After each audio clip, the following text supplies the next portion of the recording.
Alors, j'ai pensé commencer en posant quelques questions que je croyais être pertinentes.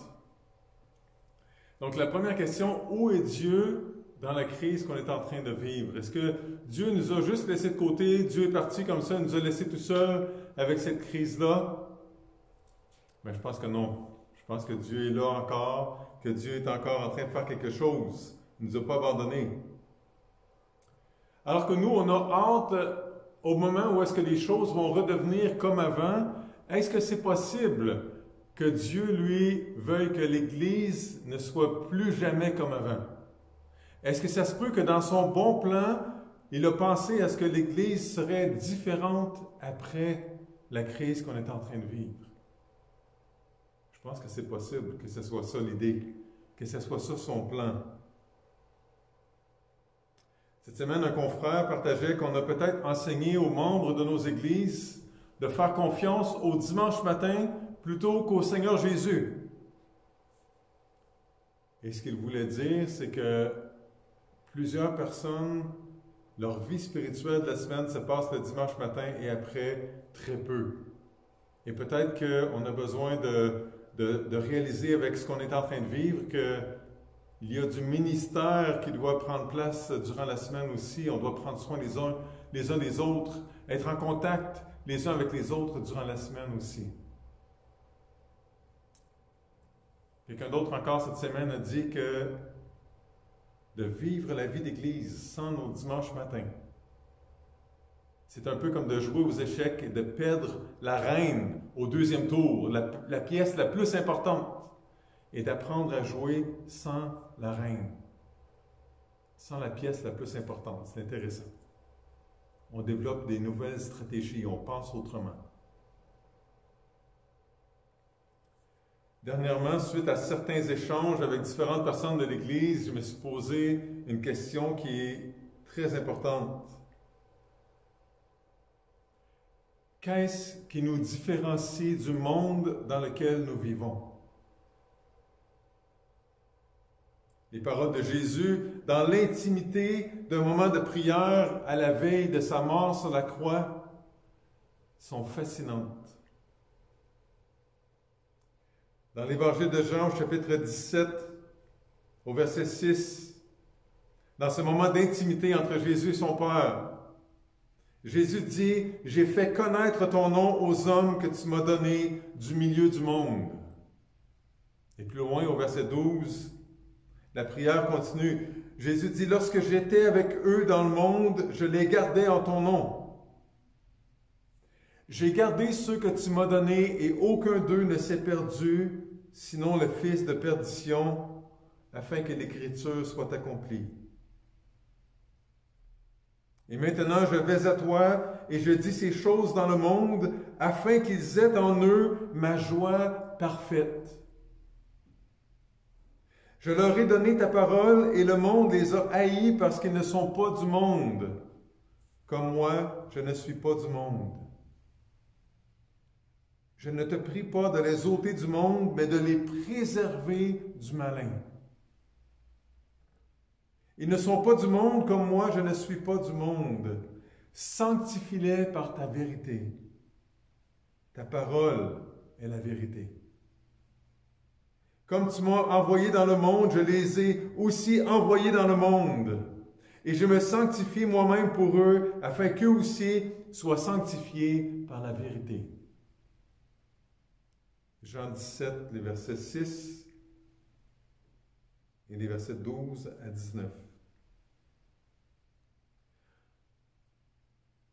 Donc, si on repasse ça tranquillement, les disciples de Jésus lui ont été donnés du Père du milieu du monde, au verset 6, hors du monde, alors qu'ils étaient dans le monde. Jésus est venu dans le monde avec eux et les gardait au nom du Père, au verset 12. Et parce que Jésus est venu dans le monde, il a dit cette prière-là dans le monde pour que ses disciples aient sa joie parfaite en eux, verset 13. Le verset 14 nous dit que Jésus n'était pas du monde. Et qu'à cause de lui, à cause de leur foi en lui, de leur relation avec lui, les disciples non plus n'étaient pas du monde. Il ne s'identifiait pas au monde. Il n'appartenait pas au monde. Et le monde, par conséquent, haïssait les disciples de Christ qui n'étaient pas du monde, qui ne faisaient pas partie du monde. Au verset 15, on voit que Jésus n'a pas prié pour que ses disciples soient enlevés du monde, mais pour que le Père les protège contre le malin. Ça veut dire que c'est la volonté de Jésus que ses disciples soient dans le monde. Jésus répète au verset 16 que ses disciples ne sont pas du monde, comme lui n'est pas du monde. Et il dit au verset 18 qu'il les a envoyés dans le monde.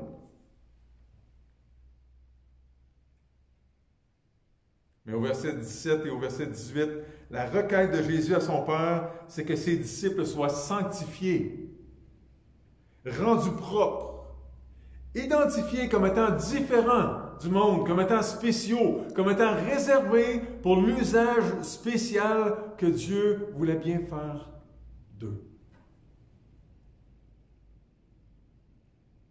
Réservés pour l'usage du Père comme Jésus était réservé à l'usage du Père. Alors je répète ma très bonne question. Qu'est-ce qui nous différencie du monde dans lequel nous vivons? Il y a plusieurs années, un chercheur chrétien avait évalué que l'impact des chrétiens dans le monde était proportionnel au pourcentage de différence qu'ils avaient avec le monde. Donc, pour avoir un impact, il disait qu'il fallait avoir un haut pourcentage de différence. J'oublie c'est quoi, je n'ai pas retrouvé. Ça tournait autour de 80% de mémoire. Et sa constatation était que les chrétiens avaient peu d'impact dans le monde parce qu'ils étaient peu différents du monde dans lequel ils vivaient. Et je me demande si c'est ça la réponse à ma question. Qu'est-ce qui nous différencie du monde dans lequel nous vivons? Qu'est-ce qui me différencie du monde dans lequel je vis? Frères et sœurs, est-ce que c'est possible qu'on ne soit pas si différent du monde que ça? Et je dis ça avec un pincement au cœur, avec la tristesse, avec la chair de poule, de l'eau dans les yeux. Je répète depuis 3 mois que la crise qu'on est en train de vivre est un outil dans la main de Dieu. Dieu désire nous réveiller, il désire nous tester. Chacun personnellement, puis en Église, en équipe. Est-ce qu'on est en train de réussir le test ou est-ce qu'on est en train d'échouer? Est-ce que le monde nous transforme ou est-ce que c'est Dieu qui nous transforme? Est-ce que c'est le monde qui nous influence ou est-ce que nous, on est en train d'influencer le monde? Pouvez-vous tourner avec moi dans Romains, l'Épître de Paul aux Romains au chapitre 12. Donc Romains 12, on va tourner ensemble et on va lire les versets 1, 2 et 3. Romains 12, on lit ensemble les versets 1, 2 et 3.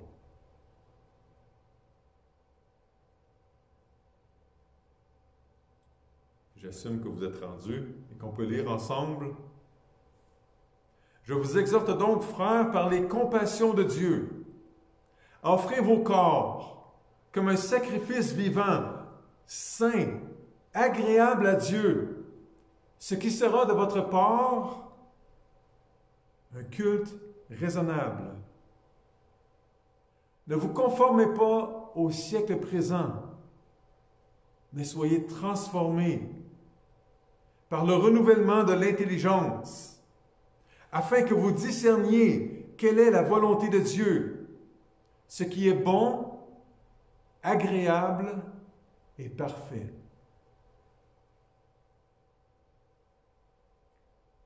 Après 11 chapitres de théorie dans sa lettre aux Romains, après 11 chapitres de théologie, d'enseignement sur Dieu, d'enseignement sur le cœur humain, l'état de l'être humain,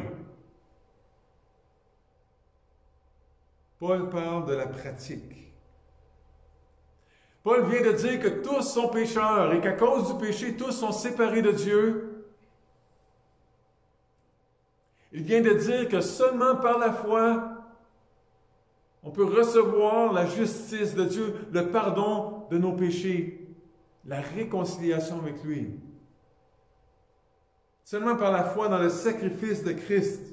Paul vient d'écrire que le vrai chrétien, c'est pas seulement celui qui croit en Jésus, c'est celui qui est dans un processus de transformation, celui chez qui on voit la nouvelle vie. Le chrétien, c'est celui qui est mort à sa vie de péché, celui qui est en train de vivre la nouvelle vie, qui a de nouveaux goûts parce que l'Esprit de Dieu habite en lui. Après 11 chapitres, donc, Paul commence à parler de la pratique. Et c'est comme si, au début du chapitre 12, au début de la section pratique, c'est comme si Paul résumait tout ce qui s'en vient avec deux grands principes. Deux grands principes de la différence que la vie chrétienne doit avoir par rapport à la vie de tous les autres, la vie des gens du monde. Et après ça, Paul va avec toutes sortes d'applications pratiques. Alors j'aimerais ça qu'on regarde ces deux exhortations-là de Paul et qu'après ça, nous-mêmes, on puisse aller dans des réflexions pratiques. Donc au verset 1, Dieu nous appelle à offrir nos corps en sacrifice. Je vous exhorte donc, frères, par les compassions de Dieu, à offrir vos corps comme un sacrifice vivant, saint, agréable à Dieu, ce qui sera de votre part un culte raisonnable. Paul vient de dire dans Romains 6 que le chrétien est mort au péché, mort à lui-même, et vivant pour Dieu en Jésus-Christ. Et ça doit changer quelque chose. Ça doit changer quelque chose. Jésus lui a dit, si quelqu'un veut venir après moi, trois choses. Qu'il renonce à lui-même, qu'il se charge chaque jour de sa croix et qu'il me suive. Car celui qui voudra sauver sa vie la perdra, mais celui qui la perdra à cause de moi la sauvera. Dans l'Évangile de Luc, chapitre 9, les versets 23 et 24. Paul a écrit dans Éphésiens 1 que le chrétien a été acheté par le sang de Jésus, racheté par le sang de Jésus, pour célébrer la gloire du Père. Et on voit ça ailleurs dans les Écritures aussi. Alors, si tu as placé ta foi en Jésus et que tu t'es engagé à marcher à sa suite, tu ne t'appartiens plus. Et Paul va dire ça exactement comme ça dans 1 Corinthiens. Tu n'es plus esclave de tes péchés et de tes désirs. Tu es l'esclave d'un bon maître qui prend soin de toi, qui t'aime, qui désire te transformer à son image, te donner les traits de famille. Tu es mort à toi-même et tu es en train d'apprendre à vivre la nouvelle vie que Dieu t'a donnée.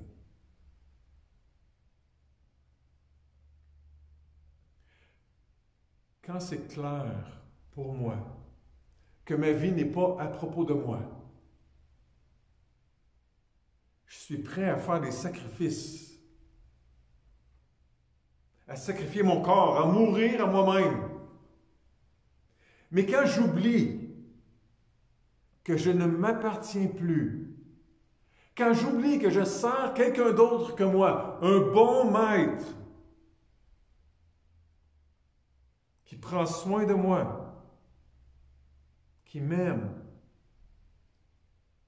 Quand j'oublie ça, c'est facile pour moi de recommencer à vivre pour moi-même, de recommencer à servir mes ennemis, mes mauvais maîtres, mes péchés, mes mauvais désirs, Satan et ses démons, le monde qui s'oppose à Dieu. Dieu me répète souvent ces jours-ci par cette petite voix qu'on n'entend pas mais qu'on comprend. Il dit, Silvio, c'est pas à propos de toi. Silvio, ce n'est pas à propos de toi. J'ai besoin que Dieu me rappelle ça. Et au verset 1, donc, Paul dit qu'il n'y a rien d'extraordinaire dans le fait qu'un chrétien souffre, dans le fait qu'un chrétien offre son corps en sacrifice, qu'un chrétien fasse des sacrifices physiques, visibles, tangibles pour Dieu. Paul dit c'est juste raisonnable, c'est juste normal, c'est juste la chose intelligente à faire. Et il continue au verset 2 en parlant de l'invisible. Ne vous conformez pas au siècle présent, mais soyez transformés par le renouvellement de l'intelligence afin que vous discerniez quelle est la volonté de Dieu, ce qui est bon, agréable et parfait. Donc, deuxièmement, Dieu nous appelle à le laisser transformer notre intelligence. Et quand je lis ce passage-là, à chaque fois, je pense à un jouet qu'un de mes amis avait quand j'étais jeune. C'est pour jouer avec la pâte à modeler. C'est des petits bonhommes qui sont vides, avec des trous dans la tête, et on mettait de la pâte à modeler dedans, puis on assoyait le bonhomme sur la chaise, et là, on faisait pousser les cheveux. On a acheté un jeu comme ça à nos filles, mais il manquait l'essentiel que mon ami avait quand j'étais jeune. C'est un genre de moule qu'on mettait sur la tête du bonhomme pour faire des permanentes ou une coiffure spéciale.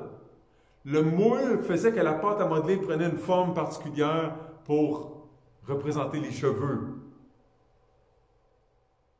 Ne vous conformez pas au siècle présent, ça parle de ça. Ça parle du moule. Du moule. Ne vous laissez pas mouler. Ne vous laissez pas transformer ou former par le monde, le siècle présent, la société qui vous entoure. C'est très fort comme image, parce que c'est pratiquement impossible. C'est difficile. C'est un combat intérieur, invisible, spirituel. Mais c'est possible parce que Dieu le demande. C'est possible parce que Dieu le rend possible. C'est possible parce que Dieu donne à ses enfants son esprit qui travaille dans leur cœur, qui les transforme. Ne laissez pas le monde vous modeler, frères et sœurs. Ne laissez pas le monde vous modeler. Mais soyez transformés par le renouvellement de l'intelligence. Laissez-vous transformer par Dieu. Laissez Dieu et sa parole vous transformer, vous modeler. Vous changez dans votre façon de penser. Ne soyez pas en train de penser comme tout le monde, mais pensez comme Dieu. Soyez différents, c'est ça le message de Paul. Osez être différent, soyez différents. Pourquoi laisser Dieu et non le monde influencer notre façon de penser? Paul continue en écrivant « afin que vous discerniez quelle est la volonté de Dieu ». Les chrétiens ont la responsabilité d'agir selon la volonté de Dieu. Les non-chrétiens n'ont aucun engagement face à la volonté de Dieu, face à Dieu. Et le texte original dit « la volonté de Dieu, la bonne, l'agréable, la parfaite ». J'aime ça. La volonté de Dieu est bonne. Elle est bonne pour nous. Elle est bonne pour Dieu. Elle est bonne pour les autres. Elle est juste bonne. La volonté de Dieu est agréable. Elle est agréable pour ceux qui aiment Dieu, en tout cas. Elle est agréable pour Dieu parce que c'est lui qui veut ça. La volonté de Dieu est parfaite. Alors maintenant qu'on a réfléchi à ces deux versets-là, réfléchissons à quelques applications pour vivre ça en juin 2020.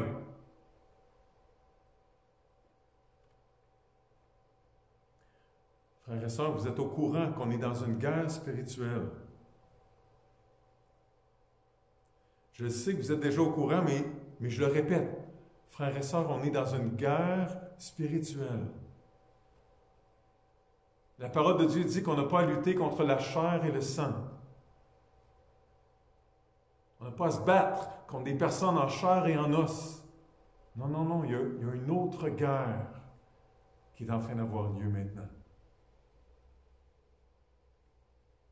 Et à chaque fois qu'on en vient à se battre les uns contre les autres ou à se battre contre des personnes en chair et en os, on est en train de passer à côté de la vraie guerre spirituelle et invisible dans laquelle on est impliqué.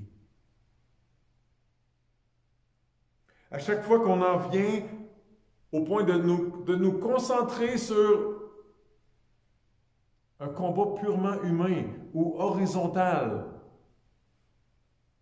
on perd de vue le plus grand combat, on gaspille nos efforts en combattant de la mauvaise manière les mauvais ennemis au mauvais endroit.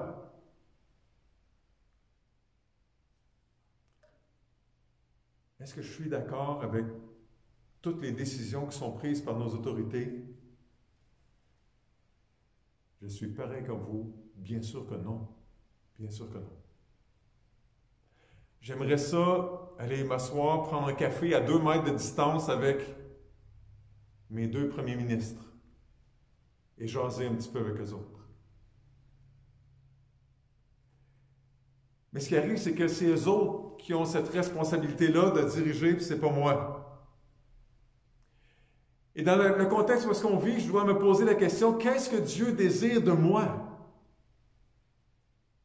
C'est facile de gérer les autres, mais moi-même, qu'est-ce que Dieu veut que je fasse?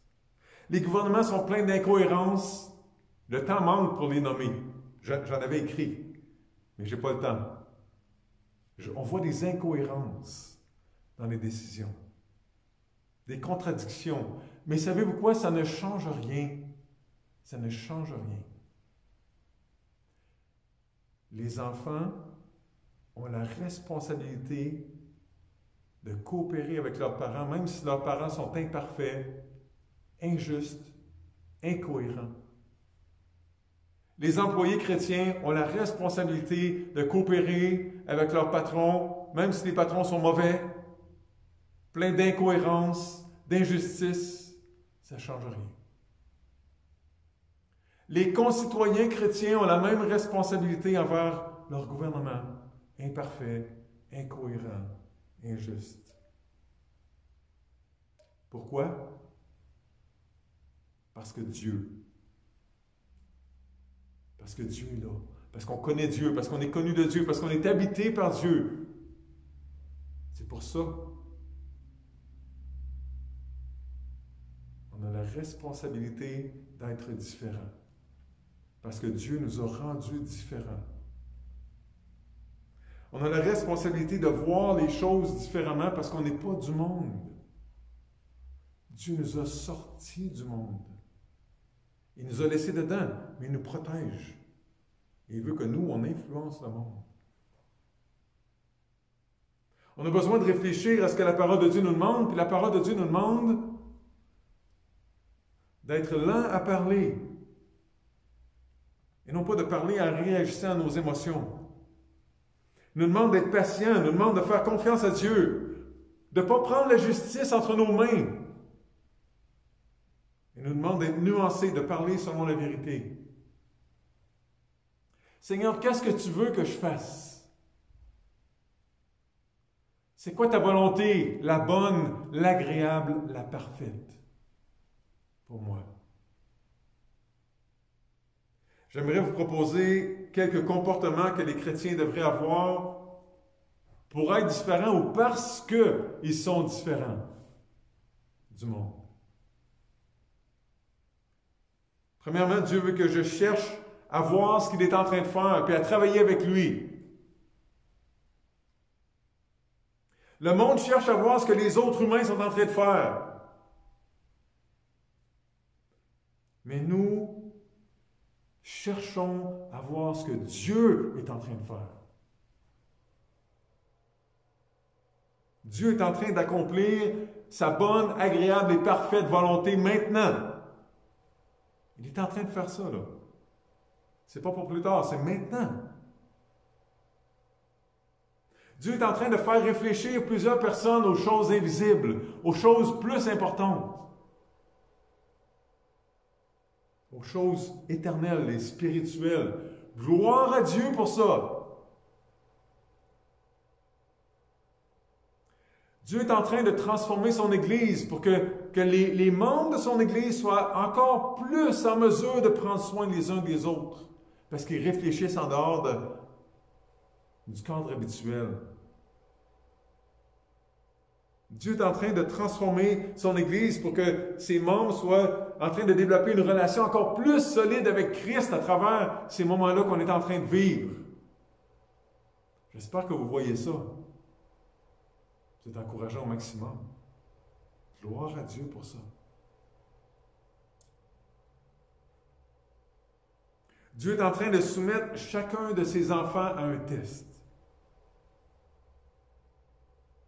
Il pose des questions. Comment est-ce que tu réagis? C'est Dieu qui parle. Comment est-ce que tu réagis?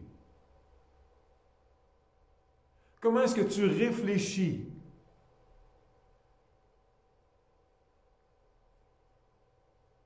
Comment est-ce que tu supportes les difficultés?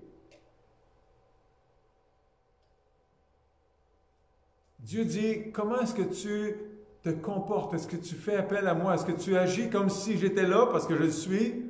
Ou si tu te comportes comme si je n'existais pas?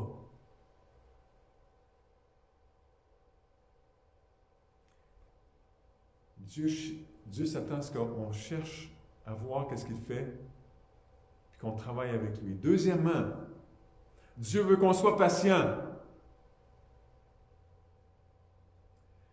Je suis en train de faire une formation, de suivre une formation sur la sagesse dans les relations, puis on a passé un certain temps sur les émotions qui vont influencer nos relations, nos réactions les uns envers les autres.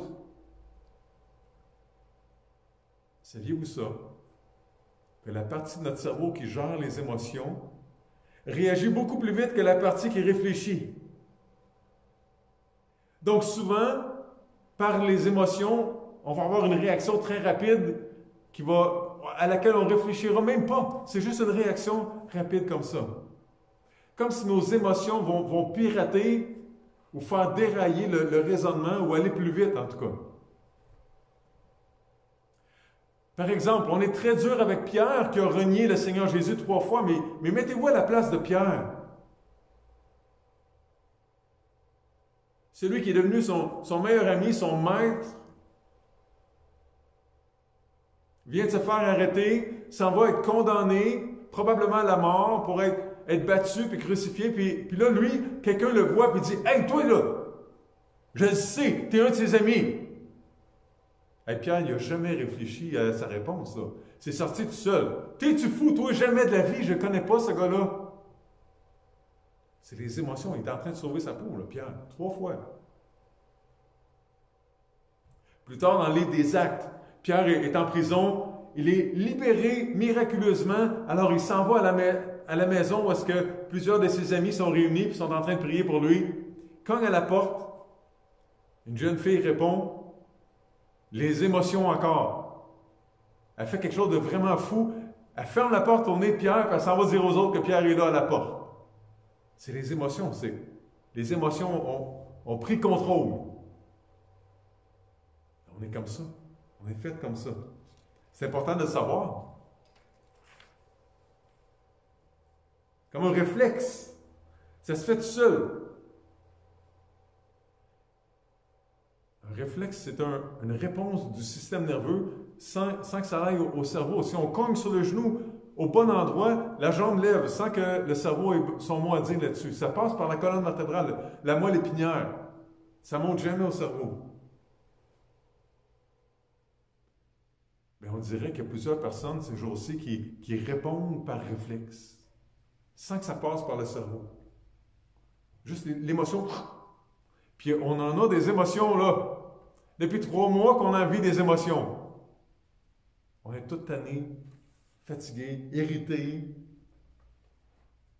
par la crise. par les conséquences de la vie, de la crise dans nos vies. C'est frustrant, c'est super difficile pour tout le monde, de toutes sortes de manières différentes. Les conséquences financières pour certains. Moi, j'ai perdu des milliers de dollars dans les 3 derniers mois. Je ne suis pas content de ça, c'est sûr. J'ai des émotions par rapport à ça. Il y a des conséquences émotionnelles. La solitude, l'isolement, la confusion, la peur, l'inquiétude, la colère. Il y a des conséquences relationnelles à la crise. L'incapacité de se voir, de se toucher, d'avoir des vraies relations humaines. Les conflits à cause des différentes manières de voir. De voir l'application des règles, par exemple.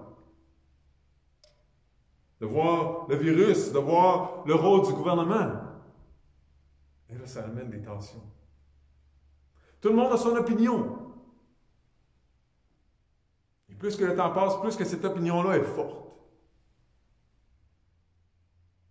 Certains croient que le virus existe, d'autres croient qu'il n'existe pas. On a le privilège de croire un ou l'autre dans la Beauce parce qu'on a été bénis, on a été épargnés. À Montréal, tout le monde croit au virus. Parce qu'ils ont vu des gens de leur famille mourir ou être très malades. Certains pensent que les règles sont exagérées, d'autres non. Certains sont prêts à faire des exceptions, d'autres non. Certains font confiance au gouvernement, d'autres non. Comment est-ce qu'on va faire pour continuer à vivre ensemble, frères et sœurs? Il va falloir que Dieu renouvelle notre intelligence, n'est-ce pas?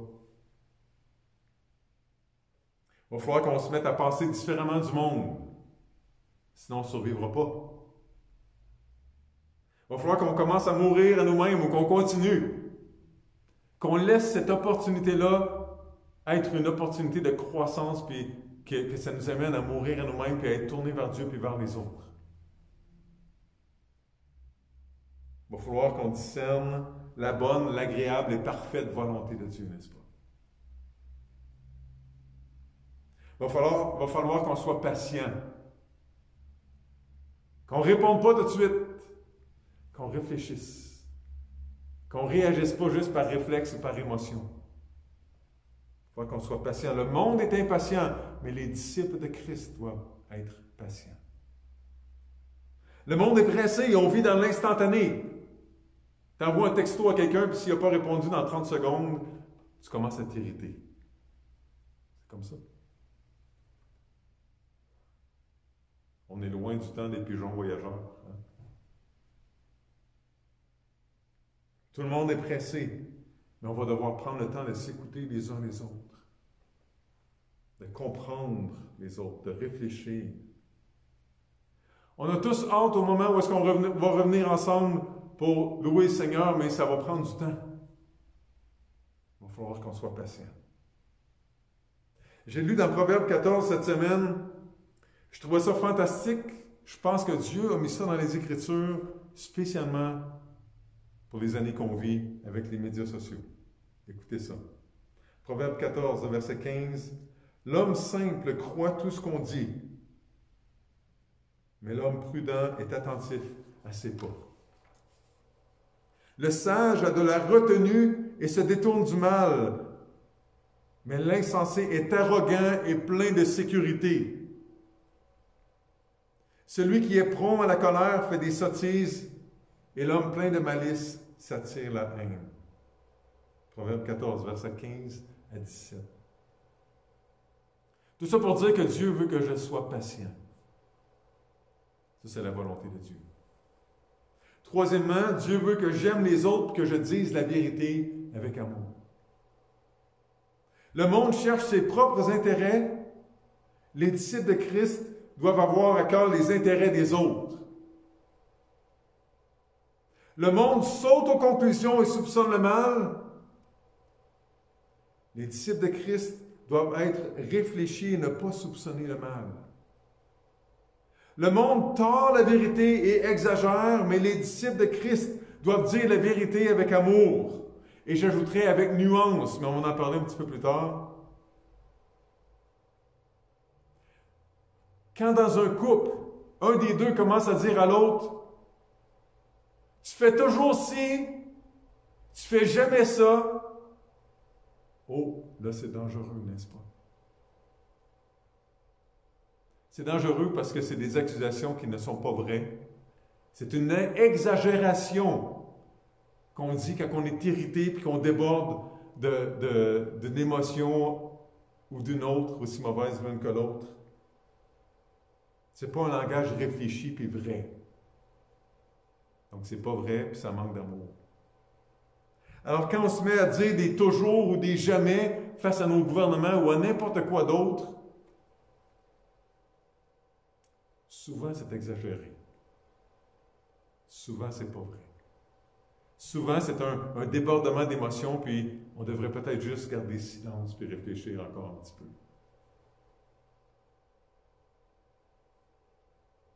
Quatrièmement, donc Dieu veut que j'aime les autres, que je dise la vérité avec amour. Quatrièmement, Dieu veut que je sois humble. Le monde a des opinions fortes, comme je disais, et les impose aux autres. Si l'autre ne pense pas comme moi, il est dans l'erreur, c'est un pas bon, c'est un nono. Tout ce genre de choses-là, on ne dit pas ça. On sous-entend. Ça paraît entre les lignes. Le monde a des opinions fortes et les impose aux autres. Les disciples de Christ doivent avoir des opinions, mais avoir l'humilité d'être ouverts aux opinions des autres et à respecter les autres qui pensent différemment. C'est l'insensé qui est arrogant et plein de sécurité dans ses opinions, pas les disciples de Christ.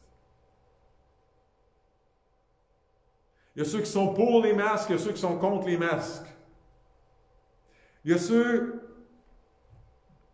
c'est-à-dire que ceux qui sont contre les masques doivent respecter ceux qui sont pour, et ceux qui sont pour les masques doivent respecter ceux qui sont contre, sans les mépriser.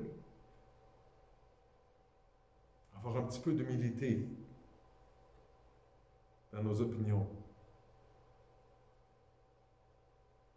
Ceux qui sont prêts au déconfinement total doivent respecter ceux qui ne sont pas prêts, ceux qui préfèrent le déconfinement graduel et vice-versa.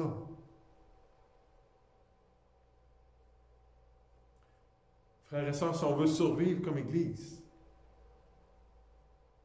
il va falloir combattre notre tendance à réagir selon notre chair. Et on a tous cette même tendance-là. Je m'inclus là-dedans.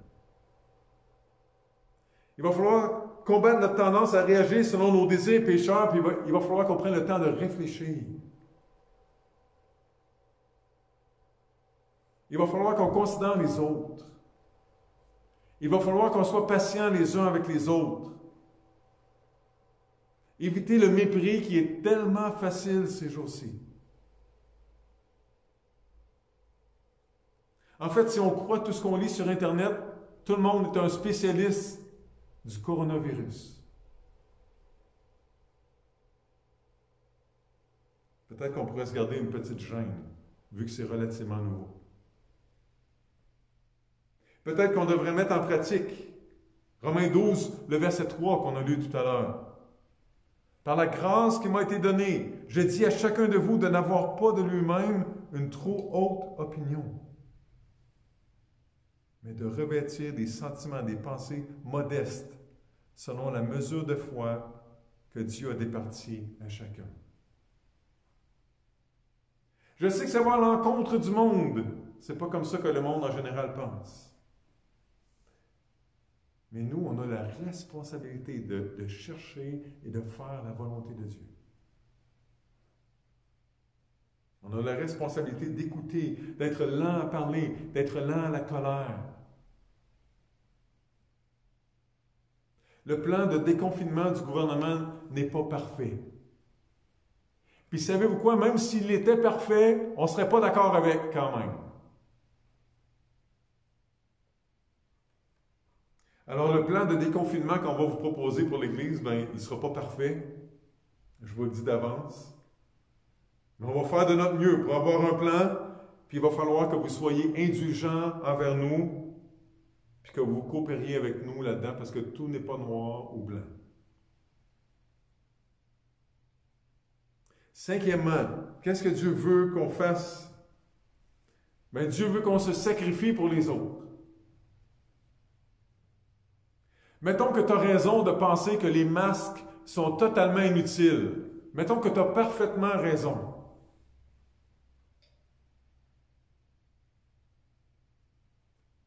Penses-tu que ce serait possible que ça honore Dieu, que tu en portes un, par souci pour l'autre, pour qui c'est important? C'est un sacrifice. Es-tu prêt à faire un sacrifice comme ça pendant quelques semaines, quelques mois? Parce que c'est très certainement biblique de faire des sacrifices pour Dieu et pour les autres. On l'a vu dans le texte, dans le verset 1. Porter un masque pour quelques semaines, quelques mois pour les autres. Quand on va commencer à se réunir, certains vont choisir volontairement de rester à la maison parce qu'ils ne se sentiront pas prêts à être dans une foule. Pour un temps, par précaution. Mettons que tu trouves ça ridicule. Mettons que tu trouves que c'est d'être peureux un peu de réagir comme ça. Est-ce que tu peux appliquer Romains 14, verset 13, qui nous demande de ne pas juger l'autre, mais de faire attention pour ne pas être une occasion de chute, une occasion de péché pour lui? Est-ce que tu pourrais appliquer 1 Corinthiens 8, le verset 9, qui nous demande de faire attention à ce qu'on fait avec nos libertés, en pensant aux autres? Je répète que c'est très biblique de faire des sacrifices pour les autres. Sixièmement et dernièrement, Dieu veut que je réfléchisse et que je sois nuancé. Le monde n'est pas nuancé. Le monde veut du noir et du blanc. Je ne parle pas de la couleur de la peau, ce sera une autre discussion. Le monde veut des explications de 30 secondes sur des sujets complexes. Il y a peu de place pour les nuances, peu de place pour les choses compliquées. Le monde ne veut rien savoir de ça. Le monde veut que tu dises maintenant si tu es pour ou si tu es contre quelque chose. Si tu es à gauche ou si tu es à droite. Si tu aimes, tu cliques. Si tu n'aimes pas ça, tu passes. Tout de suite. Je vous cite 2 paragraphes de la fin d'un article sur le danger de la division qui guette l'Église de Christ dans le temps du coronavirus. L'auteur écrit ceci: « Si les Églises doivent sortir de cette crise en gardant intacte l'unité et la communion, nous devons embrasser la voie contre-culturelle de la nuance. » Donc le monde n'est pas nuancé, nous autres on doit l'être. On doit ne pas ressembler au monde. On doit être nuancé. C'est le chemin qui évite toutes les hystéries extrêmes en lettres majuscules. Ceux qui lisent un petit peu sur Internet, vous comprenez ce que ça veut dire. C'est le chemin qui évite toutes les hystéries extrêmes en lettres majuscules, en reconnaissant que la vérité est rarement aussi simple et pointue que ce que Twitter voudrait nous faire croire. C'est la voie qui valorise à la fois le courage et la prudence, et qui évite autant les réactions naïves qu'apocalyptiques. Cela signifie que nous pouvons être sceptiques sur certains aspects du confinement sans avoir recours à des théories de conspiration scandaleuses. Cela signifie que nous pouvons honorer les autorités gouvernementales, selon ce que nous dit Romains 13, tout en nous engageant dans une riposte civile si nécessaire. La nuance contre-culturelle évite de penser le pire des gens et admet que dans un débat, l'autre partie a parfois raison, tout comme nous avons parfois tort. La nuance résulte souvent de la combinaison de l'humilité et de la patience. Il continue, il écrit, il y a certaines choses sur lesquelles les chrétiens ne devraient pas être nuancés, bien sûr. Et l'une d'entre elles est notre engagement ferme envers l'Évangile de Jésus-Christ et tout ce que les Écritures commandent. L'exhortation de Paul à l'Église d'Éphèse est tout aussi urgente pour nous aujourd'hui. Donc Paul écrit à l'Église d'Éphèse, « Je vous exhorte donc, moi, le prisonnier dans le Seigneur, à marcher d'une manière digne de l'appel dont vous avez été appelés, avec toute humilité et douceur, avec longanimité et patience, vous supportant l'un l'autre dans l'amour, vous appliquant à garder l'unité de l'esprit par le lien de la paix. » Éphésiens 4, les versets 1 à 3, c'est la fin de cette citation-là. Alors, en conclusion, je te pose la question, est-ce que tu es différent du monde? C'est une question hyper importante. Est-ce que tu es différent du monde? Si tu n'es pas différent du monde, c'est peut-être parce que tu es un chrétien distrait. Peut-être que tu as oublié de réfléchir à la parole de Dieu. Tu t'es peut-être laissé prendre par tes émotions qui ont pris le dessus. Peut-être que tu ne les as pas exprimées de la bonne manière ou aux bonnes personnes. Peut-être que tu dois changer quelque chose ce matin. Peut-être que tu dois t'engager devant Dieu, selon ce qu'il t'a montré. Peut-être que tu dois demander pardon à Dieu. Peut-être que tu dois demander pardon à quelqu'un d'autre.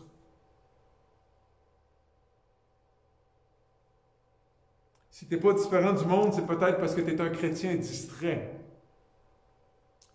Mais si tu n'es pas différent du monde, c'est peut-être parce que tu en fais partie. Tu n'en as jamais été retiré. Tu n'as jamais quitté ce groupe-là qui est indifférent à Dieu, qui s'oppose à Dieu, activement ou passivement. Bien, la bonne nouvelle, c'est que Jésus est venu pour sauver ceux qui étaient perdus. Il est venu pour sortir les gens du monde qui s'oppose à Dieu pour qu'ils puissent faire partie de la famille de Dieu, qu'ils puissent entrer en relation avec Dieu, le connaître comme un père. Ça, c'est une bonne nouvelle. C'est Jésus qui a fait ce qu'il fallait pour que ça arrive. On ne pouvait pas le faire nous-mêmes. Jésus est venu payer la mort, la dette que notre péché nous méritait, qui nous séparait du Dieu saint. Alors ce matin, reconnais tes péchés. Reconnais que tes péchés te séparent du Dieu juste et saint et place ta confiance en Dieu. Et là, tu vas recevoir le pardon de tes péchés. La vie éternelle, la vie ne sera pas plus facile, mais tu vas avoir une nouvelle vie, une nouvelle puissance à l'intérieur, la présence de Dieu.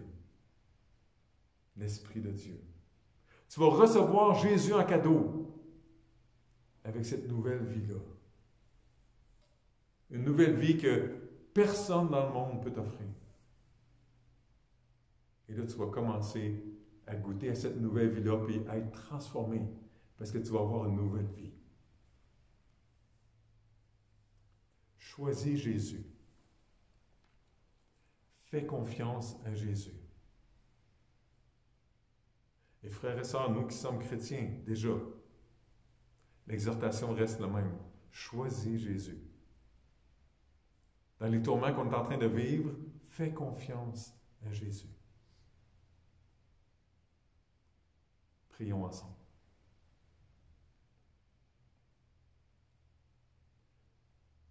Alors, Papa du ciel,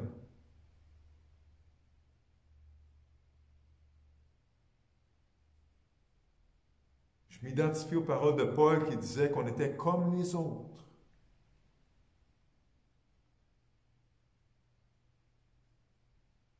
Condamnés dans nos péchés.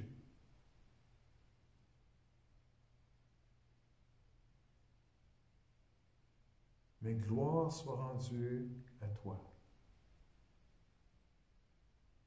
Pour le Seigneur Jésus, qui est venu vivre la vie parfaite que moi je ne pouvais pas vivre, et qui est venu mourir sur la croix, une mort que je ne voulais pas vivre, pour effacer mes péchés. Merci pour le beau cadeau de Jésus qui contient tous les autres cadeaux qui viennent avec le pardon des péchés, la vie éternelle, l'adoption. Et ma prière, c'est que ça paraisse dans ma vie, dans la vie de mes frères, de mes sœurs, que ça paraisse, que tu habites en nous, que tu es là parmi nous, que tu agis et qu'on soit différent,